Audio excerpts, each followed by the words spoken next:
واصف علی واصف فرماتے ہیں، اچھی آرزو انعام ہے، چاہے پوری نہ ہو۔ آپ صلی اللہ علیہ وسلم کا کردار کی انتہا ہے۔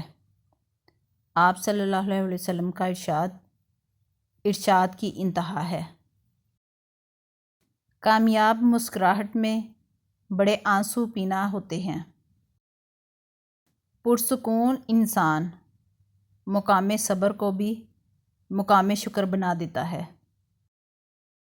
زندہ دل لوگوں کی باتیں مردہ دل لوگوں کی سمجھ میں نہیں آتی۔ باطن مصروف عبادت ہو تو ظاہر معصومیت کا پیکر بن جاتا ہے۔ خامی، اذیت اور پریشانی اس آدمی کے سامنے بیان نہ کرنا جس پر تمہارا اعتماد نہیں۔ اگر استاد اہل ہے اور مخلص بھی ہے تو وہ ولی ہے۔ اپنے آپ کو بدنصیب کہنے کے گناہ سے بچتے رہو۔ جو شخص دعا کا طالب ہے وہ خدا کا طالب ہے۔ ہر مرض کا علاج ہوتا ہے لیکن ایک مرض کا علاج نہیں ہوتا اور وہ غفلت ہے۔ کامیابی کے دامن میں مسرتیں نہیں حسرتیں ہوتی ہیں۔ جہاز خطرے میں ہو تو مسافروں کو دعا سکھانے کی ضرورت نہیں پڑتی۔ دعا ان کے دل سے نکلتی ہے بلکہ ان کی آنکھ سے آنسو بن کر ٹپکتی ہے۔ جب راز دریافت کرنا ہو تو خاموشی ضروری ہے۔ جب آپ کے اندر اپنی بدعمالیوں کے باوجود حضور پاک صلی اللہ علیہ وسلم کی طرف رجوع پیدا ہو جائے تو سمجھو کہ رحمت کا وقت آ گیا۔ نگاہ کا عادل وہ ہے جسے دوسرے کی بیٹی میں اپنی بیٹی نظر آئے۔ جو تمہیں اچھا لگتا ہے تم بھی اسے ضرور اچھے لگتے ہو۔ مجھے اس کی رحمت پر یقین ہے۔ میرے عمل کی کوتاہی مجھے اس کے فضل سے محروم نہیں کر سکتی۔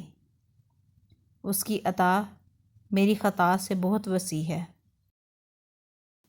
جب اللہ آپ کو عظیم بنائے تو آپ بڑے تحمل مزاج ہوں گے، اور جو انسان اپنے آپ کو عظیم بنائے تو وہ بڑا مغرور ہوگا۔ یہاں جو کچھ ہے وہ یہیں رہے گا، لیکن یہاں کی چیزوں کو اپنا کہنے والا یہاں نہیں رہے گا۔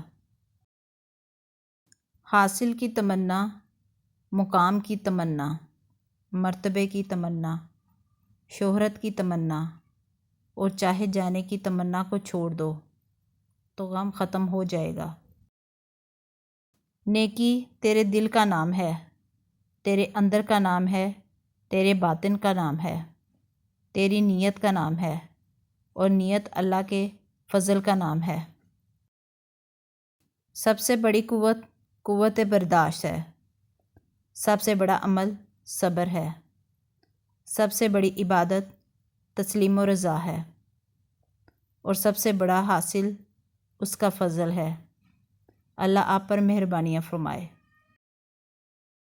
جو انسان دوسروں کو خوف زدہ کرتا ہے وہ خود خوف میں مبتلا رہتا ہے۔